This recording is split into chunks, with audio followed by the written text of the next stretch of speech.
Hi everyone, today we are going to learn how to factor polynomials using a method called MAGIC-X.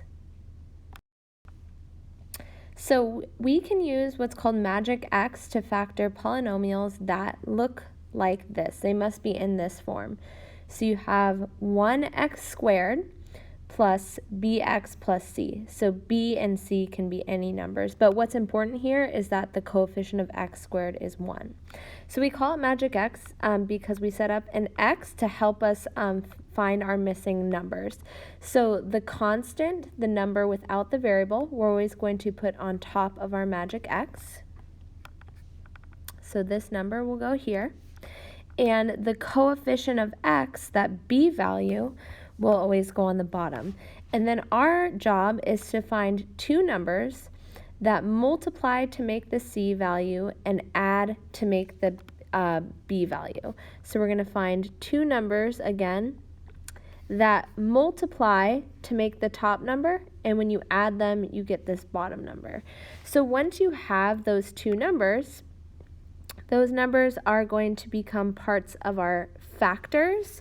So you essentially just take this number and you put it here, so it will be x plus or minus whatever that number is, times x plus or minus whatever your other number is. So I just want to remind you that this is the polynomial, and these are the factors of this polynomial, because factors are things that you multiply to get your original polynomial. All right, let's give a few of these a try. These are definitely much easier once you've tried a few. So this first polynomial is x squared plus 5x plus 6. So I'm going to create my MAGIC-X.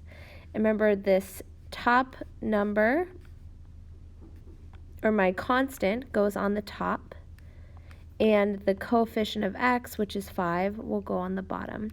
So our job is to find two numbers that multiply to make 6. I'll just write it in one more time so we remember. And add to make 5. So if you go through the list, well, two things that multiply to make 6 would be 1 and 6. But if you add up 1 and 6, it doesn't equal 5. So I have to think of a new set of numbers. And I can think, well, 2 and 3 multiply to make 6, and 2 plus 5, or 3 is 5. So 2 and 3 must be the numbers. So again, 2 times 3 is 6, 2 plus 3 is 5. So now we just need to write them as factors. So our first factor will be x plus 2. Then we say times x plus 3. And this is the factored form of x squared plus 5x plus 6. Now, of course, we can always double check this by multiplying out our factors using the box method. And we should get exactly what we started with. So we have x and 2, x and 3. This gives us x squared, 2x, 3x, and 6. And if you combine like terms, you'll see that we get exactly what we have here, x squared plus 5x plus 6. So that's a quick way that you can check to make sure that your factors are correct. All right, let's try one more together. So here I see that my constant is 15, so this number goes at the end. The coefficient of x is 8, so it goes on the bottom. And I'm thinking of two numbers that multiply to make 15 and add to make 8. So I can see that those two numbers are 5 and 3. So my factors must be x plus 5 times x plus 3. I do also want to point out, it doesn't matter what order you write your factors in because we're just multiplying. You could write it as x plus 3 times x plus 5 as well. Either way is correct. Okay, go ahead and pause the video and see if you can find the factors of these two polynomials.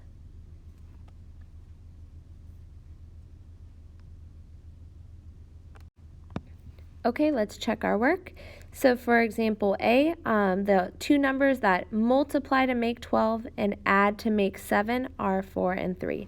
So our factors are x plus 4 and x plus 3. And for example B, the two numbers that multiply to make 9 and add to make 10 are 9 and 1. So our two factors are x plus 9 and x plus 1. Okay, so let's try a couple now that have some negatives. So here we have to be a little bit careful that the correct numbers are given the negative values. So in this first example, we have x squared plus 2x minus 8. So I'm going to put negative 8 on the top and positive 2 on the bottom. So since I'm looking for two numbers that multiply to make a negative, I know that one of these needs to be a negative. So I need one number to be a negative here. It needs to multiply to make negative 8 and add to make positive 2. So let's try using 4 and 2. So I need to decide which one of these needs to be negative. So I can look at my bottom number. Since I'm adding to get a positive number, I know that my bigger number should be positive. So I'm going to make 2 the negative. And now let's check. 4 times negative 2 is negative 8, and 4 plus negative 2 is positive 2. So if the top number is negative and the bottom number is positive, our smaller value is going to be the negative number. So that means that our factors are x plus 4 and x minus 2. And those are the only two sets of numbers that will work with negative 8 and 2. Now let's try another one. Here we have negative 10 on top and negative 3 on the bottom. So again, we're multiplying to make a negative, which means one of these two numbers needs to be a negative. But we're also adding to make a negative, which means my larger value is going to be the negative one. So let's think of different ways to multiply to make 10. Let's try 5 and 2. If I place 5 and 2, once again, I know one of these must be negative, and since I'm adding to make a negative, my larger value will be the negative one. But let's double check. Negative 5 times 2 is negative 10, so that works, and negative 5 plus 2 is negative 3. So that also works. So we have x minus 5 times x plus 2. All right, let's try this one last example. Here, notice we have a positive number on top and a negative number on the bottom.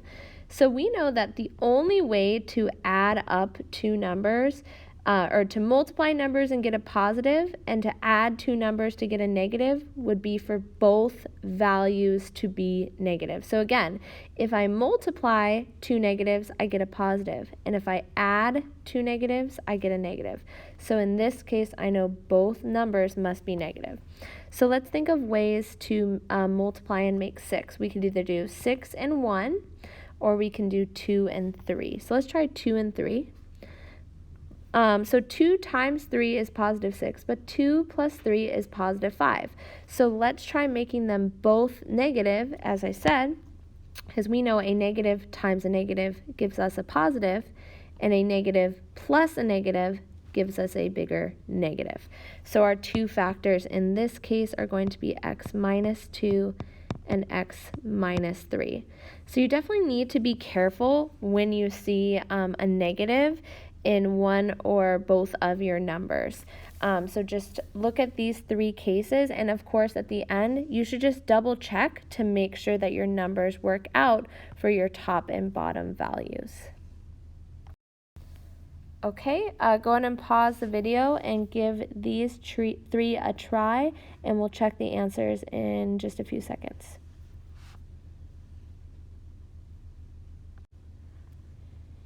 Okay, let's go ahead and check our work.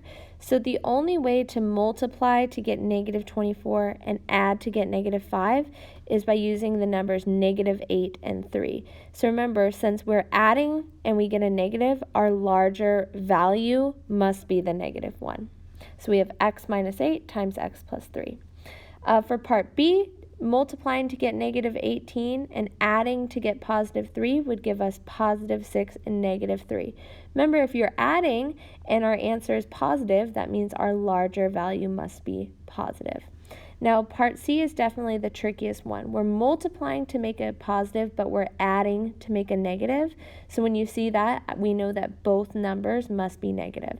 So here we have -3, and -3 gives us +9 when we multiply, and it gives us -6 when we add.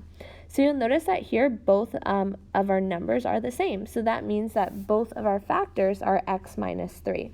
Now in cases like this, you can actually write it in two different ways. You could either list them twice, x minus 3 times x minus 3, or you can say x minus 3 squared.